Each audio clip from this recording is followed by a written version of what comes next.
Aquí empiezan los desayunos de 24 horas. Con María Josefa Coronel. Una comisión de observadores de derechos humanos asegura que en Intac, en la provincia de Imbabura, se vive un estado de excepción, luego de que centenares de policías ingresaron al sector. Varias comunas rechazan el proyecto minero que impulsa la empresa nacional, la empresa pública minera y la extranjera Codelco.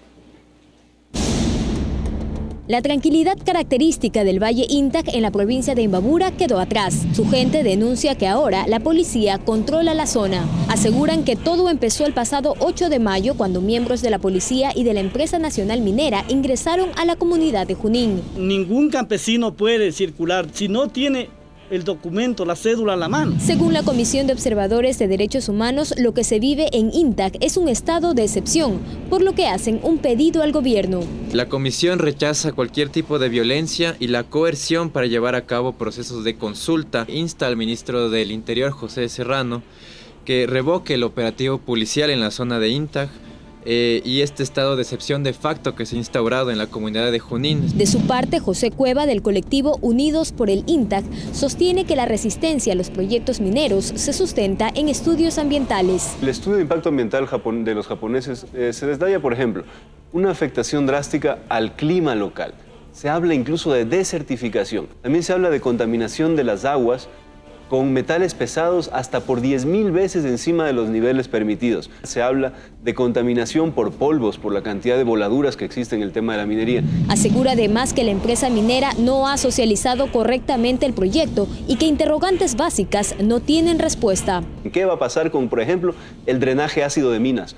O de la relocalización o desalojo de comunidades. ¿Qué va a pasar con más de 200 familias? La comunidad ha desarrollado alternativas a la explotación como la agricultura orgánica, la producción de lácteos, artesanías, turismo y energía a pequeña escala. Aquí no hay un cambio de matriz productiva, no hay un cambio de modo de hacer las cosas. Esta supuesta minería responsable es a través de la fuerza bruta, 450 policías, división. La comisión de observadores redactará un informe técnico de la situación en Intac y presentará acciones legales en el país. El grupo no descarta llevar el tema a instancias internacionales. Joana Ramos, 24 horas. Está con nosotros ya Santiago Yepes, gerente de la empresa nacional minera. Santiago, muy buenos días y gracias por estar con nosotros. Gracias, María Josefa. Un gusto estar con ustedes aceptando esta invitación. Después de la entrevista que tuvimos ayer, la empresa que usted dirige pidió hacer uso de este espacio justamente para confrontar la información y hacer pública la postura de la empresa con respecto a lo que está sucediendo en Intac. Así que me parece que sería bueno que usted empiece. María Josefa, efectivamente creo que es importante hacer ciertas precisiones debido a esta desinformación que se viene generando en relación al proyecto Yurimagua. Me parece perspicaz, bastante complejo el escuchar tantas mentiras que se van generando en relación al proyecto minero Yurimagua. Al momento se encuentran aproximadamente 50 policías custodiando los trabajos que viene realizando la empresa nacional minera. He escuchado varios números, 300, 400, 500 policías. Eso de ninguna manera es cierto. Efectivamente, la empresa nacional minera es una empresa de todos los ecuatorianos que tiene como objetivo fundamental el desarrollar actividades mineras responsables. Esto básicamente quiere decir, primero, responsabilidad con el ser humano, eje fundamental de la actividad, por ende, responsabilidad con las comunidades en los proyectos en que nos encontramos desarrollando y sobre todo una responsabilidad ambiental con esta gran premisa que es el respeto a la naturaleza. En este sentido, desvirtuar. Independientemente del número de policías, lo importante es que existe una presencia de policía, que entró mucha policía para detener a Ramírez, que luego lo vamos a hablar. A mí me parece interesante que pudiéramos destacar y hablar en detalle sobre la responsabilidad, esa característica que usted anota a esta actividad. ¿Por qué y con qué experiencia? ¿Cuál es la forma de comprobarle al país que esta es una empresa que va a actuar de manera responsable con las personas y con el medio ambiente? María Josefa, creo que es primero importante indicar que nosotros no vamos a iniciar un proceso de explotación en la zona de Intac. Nosotros estamos desarrollando la recolección de muestras para la elaboración de un estudio de impacto ambiental, estudio validado por el Ministerio del Ambiente bajo estrictas normas, ¿no? que efectivamente lo que nos van a permitir es generar una etapa de investigación científica de exploración minera. En el Ecuador, la ley de minería, que es básicamente una recopilación de normas incluso internacionales, determina que la fase de exploración dura aproximadamente 8 años. Después tenemos una fase de evaluación económica y recién, si es que es factible, al año 12 o 14 podremos iniciar una etapa de explotación. En este sentido, si nosotros no están tan estamos seguros que viene la iniciando fase de explotación y solamente es la fase de exploración, si no están tan seguros porque falta todavía el tiempo y algunos exámenes, se dicen que han ofrecido regalías anticipadas por $5 millones. María Josefa, la fase de exploración que nosotros nos encontramos iniciando no necesariamente va a terminar en una fase de explotación. Es necesario comentar que en el mundo, de cada 1000 proyectos de exploración, uno resulta en un proyecto minero de explotación exitoso. En este sentido, efectivamente creemos también que es importante dar a conocer a la gente cuáles pueden ser los beneficios que se pueden recibir de un posible aprovechamiento de recursos naturales. En este sentido, efectivamente, la empresa Ecuador Estratégico, que es quien invierte los excedentes y las regalías de los sectores, en este caso extractivos, va a invertir ya $5 millones en la zona para determinar que efectivamente si es que se desarrolla un proyecto minero, que como le digo, la posibilidad de que se desarrolle es todavía incierta, puede ya las comunidades beneficiarse de estos proyectos que se van a generar en la zona. Entonces pareciera que no es una posibilidad, hay una exploración con muchísimas posibilidades de ser explotadas, porque $5 millones como regalías anticipadas no parece que fuera solamente una aventura. María Josefa, de ninguna manera. Los procesos de exploración, como ratifico, son extremadamente largos, incluso encontrando después de varios años de exploración la cantidad necesaria de mineral para generar un proyecto minero, tendremos que hacer una evaluación económica. En esta evaluación económica, básicamente lo que se hace es determinar cuáles van a ser los costos y cuál va a ser la infraestructura requerida para el desarrollo del proyecto minero. Y si es que efectivamente el beneficio es superior al perjuicio ambiental que efectivamente se va a causar y va a ser remediado, pues el proyecto minero será en ese caso una realidad. Pero ¿van a devolver la plata? Nosotros ¿Van a devolver la plata? De ninguna manera. Esa plata se está utilizando ya de los excedentes que se han producido, de las regalías, en relación a procesos ya anteriores, sobre todo procesos petroleros. Hablando de evidencias y de evaluación, ¿cuáles son las evidencias que tienen especialmente de esta tecnología que van a usar o que están usando y que no ha causado impacto en otros países, por ejemplo? Mire, María Josefa, la exploración minera es una actividad poco invasiva. Se generan perforaciones en el subsuelo, que son perforaciones a gran profundidad, que no tienen más de 6 centímetros de diámetro. En este caso, la empresa nacional minera ya ha desarrollado proyectos exitosos de exploración. Tenemos un proyecto en la zona de Zumba, en Zamora, en un proyecto denominado Isimanchi, en el que se lograron certificar 67 millones de toneladas de caliza, en el que si usted se acerca a ver, el impacto es mínimo, es prácticamente escaso. Nosotros lo que hacemos es reforestar las zonas en las que se realizan estas perforaciones con máquinas que se llevan de manera manual y efectivamente podemos visualizar que el impacto prácticamente es nulo. Las zonas se revegetan, por lo tanto no hay mayor impacto en todo caso, Santiago, es lo que usted supone, las buenas intenciones que todo el mundo sume en esta tarea, pero como evidencia, ya este es un tema de llevarlo a un plano más objetivo. ¿En qué parte del mundo esta tecnología ha dejado como ejemplo que no va a ocasionar impacto al medio ambiente? Mire, María Josefa, en todas partes del mundo, en Chile existen proyectos mineros en los cuales conviven conjuntamente con desarrollo agrícola. Grandes viñedos se encuentran junto a importantes proyectos mineros en Chile. Lo mismo en Brasil, en una zona si que no evidentemente es similar a la zona ecuatoriana. Pero en Chile lo que pasa es que, si no me equivoco, Codelco hace minería en el desierto, pues, y no se va a comparar esta zona con el desierto. No exclusivamente, también hacen minería en otro tipo de zonas. En todo caso, creo que es Codelco quien tiene que ratificar o indicar. ¿En qué otra zona en Chile? Es que simplemente es para ir, tratar de sacar esta discusión a un tema objetivo, insisto. Si ese es un tema que por un lado se dice que esto va a alimentar, que va a ayudar al país en recursos, y por otro lado hay un informe técnico japonés que dice que todo esto va a ocasionar. Me gustaría saber en qué parte del mundo Chile no, o que me diga alguna otra parte de Chile, porque lo que nosotros conocemos Venezuela, es que Codelco trabaja en desiertos, Brasil, ¿no? Canadá, ¿no? Son varios países en los que efectivamente se hace minería, sobre todo en el Brasil, en el que tenemos alta pluviosidad, en el que tenemos una biodiversidad también importante, pero evidentemente lo que hay que indicar es que la actividad minera de ninguna manera excluye a otro tipo de actividades productivas como la agricultura, la plantación de café. Y evidentemente quienes estamos siendo desplazados de alguna manera diciendo que no se puede realizar actividad minera con otras es el sector minero. Quiero ratificar un tema. La última pregunta, Santiago, es ¿cómo así una actividad como esta tiene que denunciar a un dirigente, acusarlo de sabotaje, está detenido por 90 días? En la misma audiencia se abrió la instrucción fiscal, tan solo con la denuncia.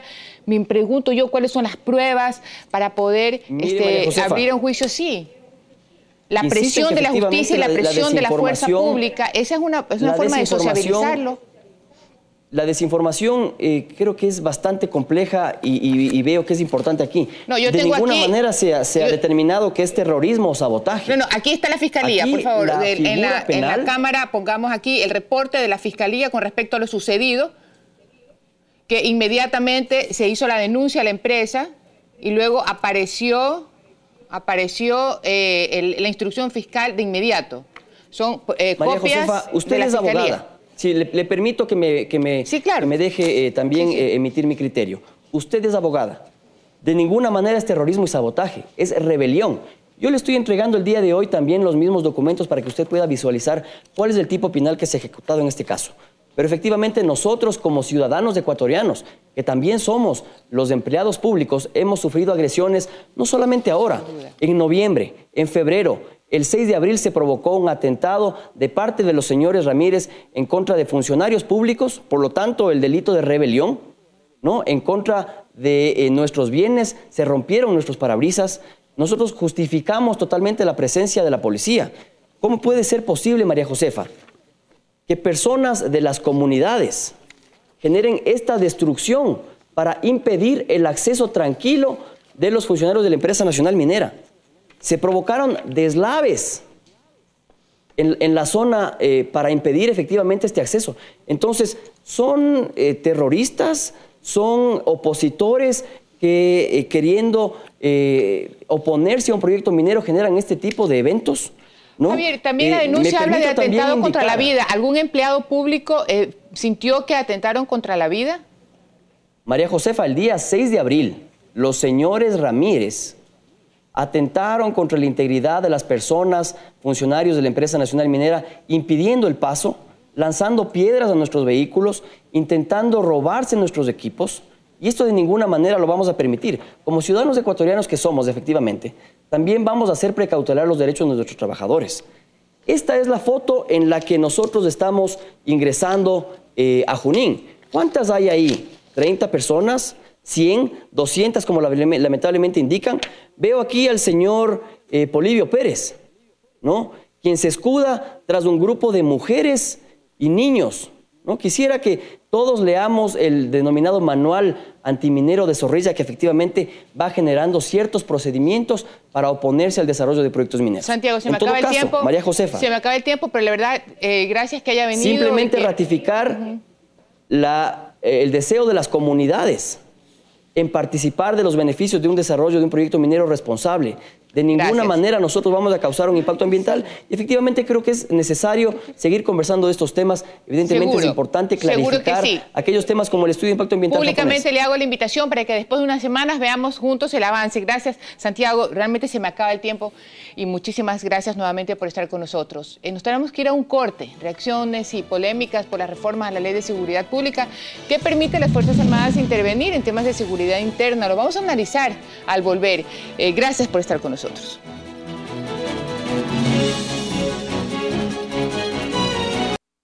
Síguenos en Twitter, @desayunos24. O puede escribirnos a desayunos@teleamazonas.com. El Pleno de la Asamblea Nacional aprobó que las Fuerzas Armadas intervengan en la seguridad interna del país. Dicha intervención, que según el gobierno solo servirá de apoyo para contrarrestar la delincuencia, preocupa a los organismos de derechos humanos.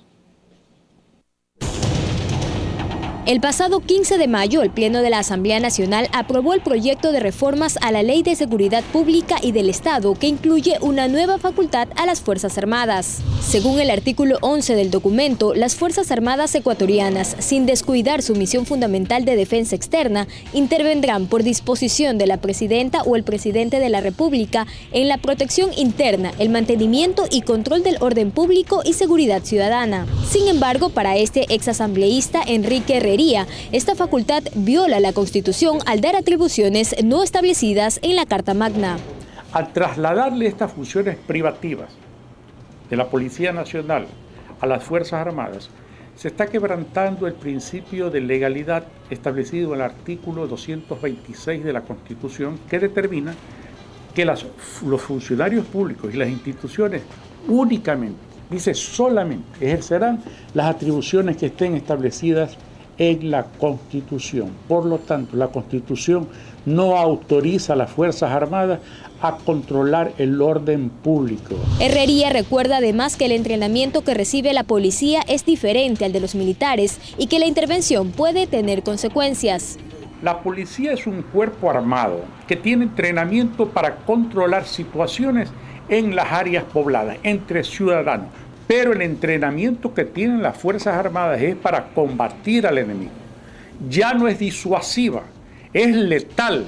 Una posibilidad que también preocupa a los derechos humanos. Según Luis Saavedra, director de la Fundación Regional de Asesoría en Derechos Humanos, existe un riesgo de que los soldados en las calles confundan sus roles y actúen acorde a cómo están entrenados, vulnerando los derechos de las personas.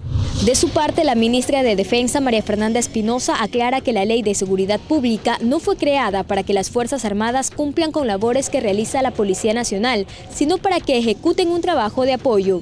Parece que no han leído el resto de la Constitución. La Constitución claramente establece que las Fuerzas Armadas son una institución que debe proteger los derechos y garantías ciudadanas y deben participar en apoyo a la Policía Nacional. Según las Fuerzas Armadas, se implementará una malla curricular de acuerdo a las nuevas amenazas y factores de riesgo para preparar a los uniformados en su nueva actividad. Joana Ramos, 24 horas. Damos la bienvenida a Hugo Cahueñas, catedrático universitario e investigador. Muy buenos días y gracias por compartir este set de entrevistas.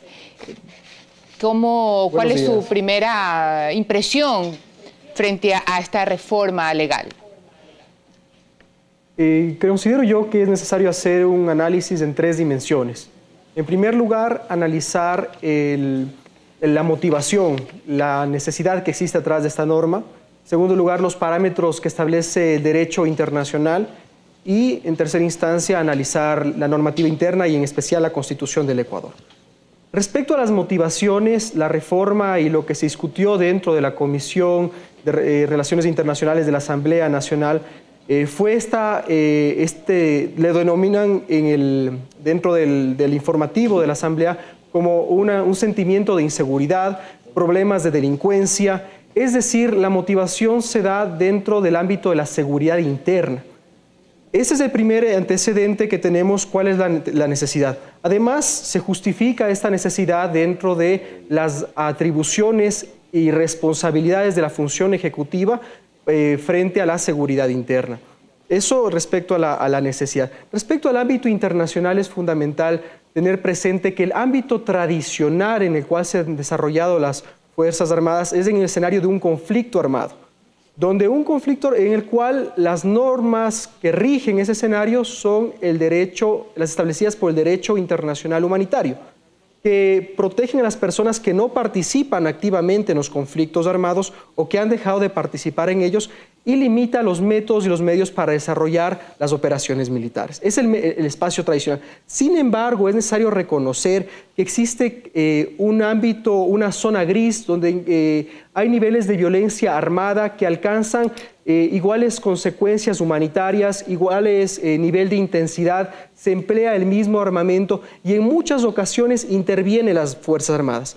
Sin embargo, el propio derecho internacional ha establecido parámetros a partir del Código de Conducta y los principios fundamentales para funcionarios encargados de hacer cumplir la ley, parámetros sobre el uso de la fuerza. Y hablando justamente de eso, Hugo, y perdón que la interrupción ahorita porque el tiempo, en este artículo dice que los ministros de Defensa Nacional y del Interior coordinarán la oportunidad y el nivel de intervención. El Ministerio de Finanzas asignará recursos para entrenamiento, equipamiento y empleo de las Fuerzas Armadas para proteger la seguridad ciudadana. ¿Esto significa que la policía necesita ayuda de los militares para contrarrestar la delincuencia? ¿Significa que los militares van a estar en la calle bajo simplemente la disposición de los ministerios? En principio, como se encuentra el texto, el proyecto de texto que ha sido remitido al Ejecutivo, permitiría a las Fuerzas Armadas intervenir en asuntos de seguridad ciudadana, lo dice expresamente. Entonces, como había señalado, esto debe ser excepcional. Justamente un caso del Ecuador, el caso Zambrano Vélez versus Ecuador, que en el año 2007 llegó al sistema interamericano, la Corte Interamericana ha señalado que la intervención por parte de las Fuerzas Armadas debe ser limitada al máximo y de un extremo cuidado. Esos son los dos parámetros fundamentales. ¿Cómo se da esa limitación al máximo y ese extremo cuidado? A partir de la declaratoria de estado de excepción. Esa es la vía que establece la Constitución para que intervengan las Fuerzas Armadas. En el caso de este proyecto normativo, deja de lado esta exigencia constitucional que es la declaratoria de estado de excepción. Entonces, estamos justamente encontrándonos en una amplitud para que las Fuerzas Armadas puedan intervenir, una cierta flexibilidad para que intervengan en asuntos de seguridad interna. Considero yo que es fundamental que existan parámetros claros para la intervención de Fuerzas Armadas. Estoy de acuerdo en que exista normativa. Es más, el derecho internacional que existe son normas de derecho blando, no es derecho coercitivo, no es derecho obligatorio hacia los estados, estos principios y código de conducta que señalaba antes. Es responsabilidad de los estados implementar estas normas. En derecho comparado podemos ver el caso de Perú, donde a partir de la ley 1095 se ha establecido parámetros para la intervención de Fuerzas Armadas en asuntos internos bajo un estado de excepción. Ese es el principio que debería existir. En el caso peruano, por ejemplo, también existió una cierta flexibilización al dejar abierto una puerta para que intervengan las Fuerzas Armadas en otros contextos cuando sean necesarios. Justamente ese texto en el caso de Perú ha sido demandado por inconstitucionalidad y por parte de la Comisión de Derechos Humanos del Perú. ¿Pudiéramos entonces, ciudadanos del Ecuador, demandar la inconstitucionalidad de este artículo en el caso que se llegue a aprobar? Bueno, en primera instancia nos encontramos ahora frente a una aprobación o un veto del presidente de la República, que justamente pasa ese análisis en calidad de colegislador donde podría existir un veto o una aprobación.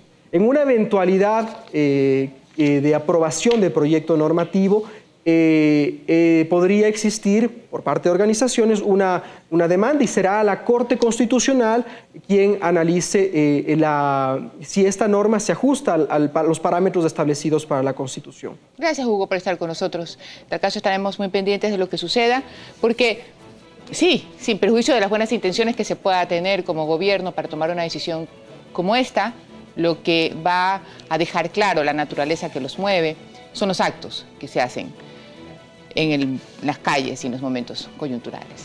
Gracias, Hugo. Tenemos que irnos a un corte y ya volvemos y vamos a hablar con Fidel Jaramillo. Él es fundador él ha sido ministro de Finanzas, actualmente representante del BID en el Perú, y vamos a hablar sobre los temas financieros que también están analizándose en todo el país. Quédese con nosotros, ya volvemos.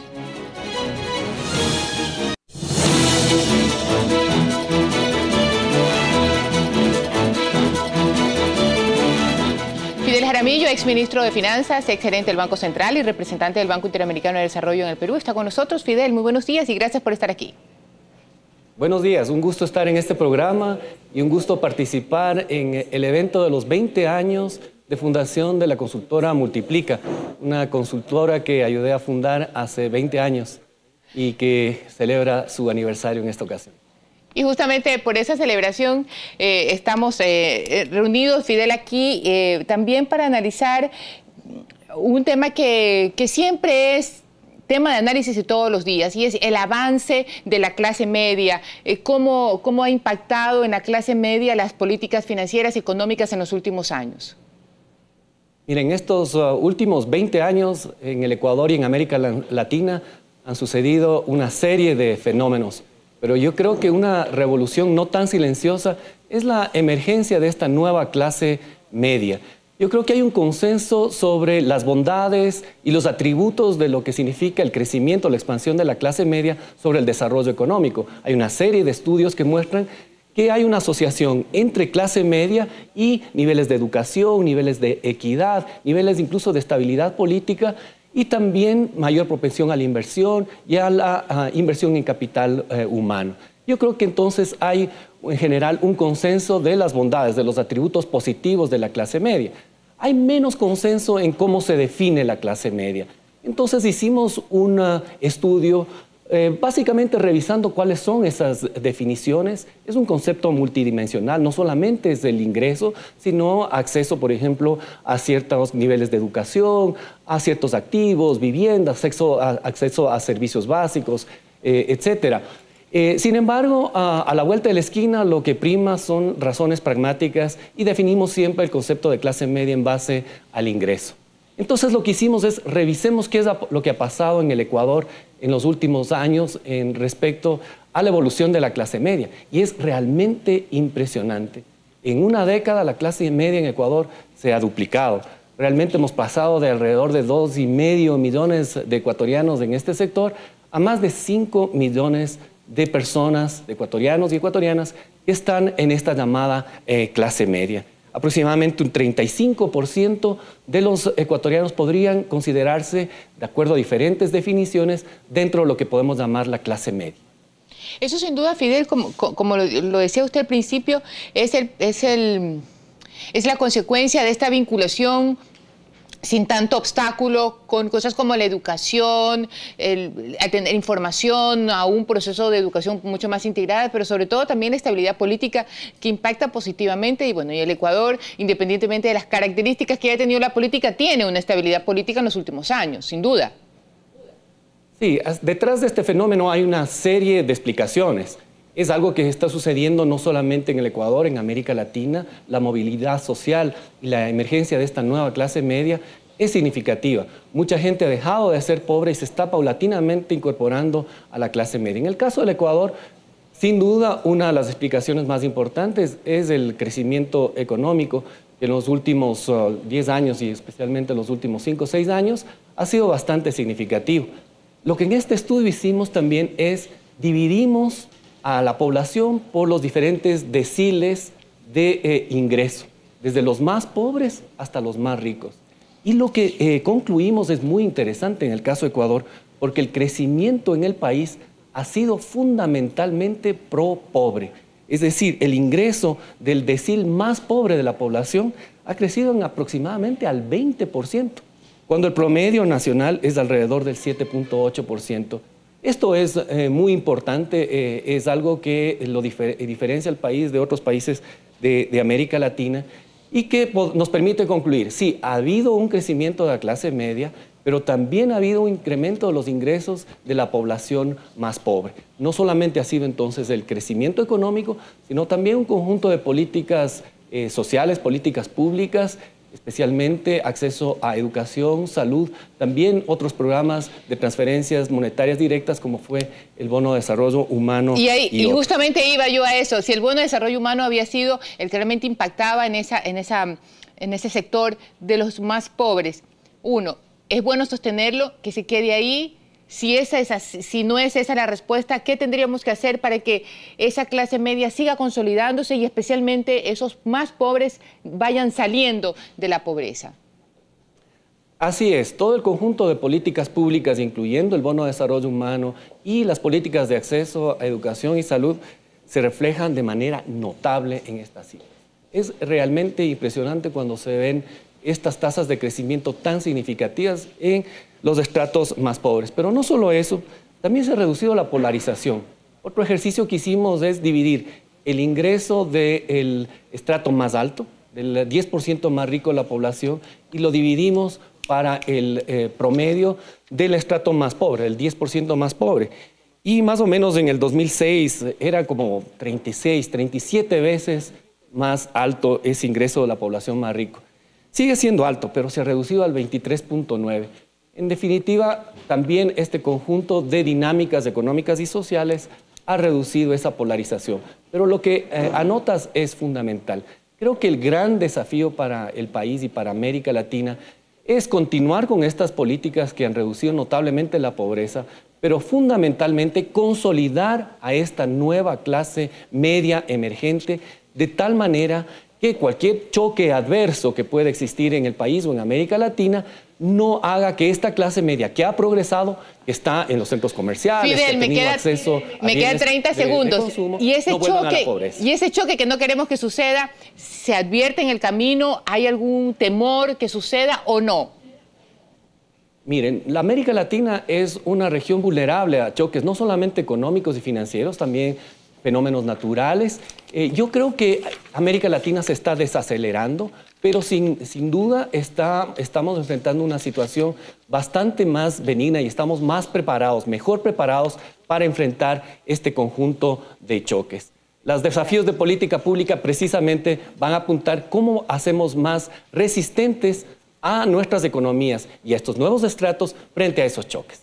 Gracias, Fidel, por estar con nosotros y por compartir tan buenas noticias, en especial lo que tiene que ver con el Ecuador. Nos gusta muchísimo poder compartir con nuestros amigos televidentes que en lo económico los más pobres de este país han dejado de ser tan pobres. Así que por eso, gracias, Fidel, por darnos en números esa noticia y estar pendientes y preparados para los choques. Suerte.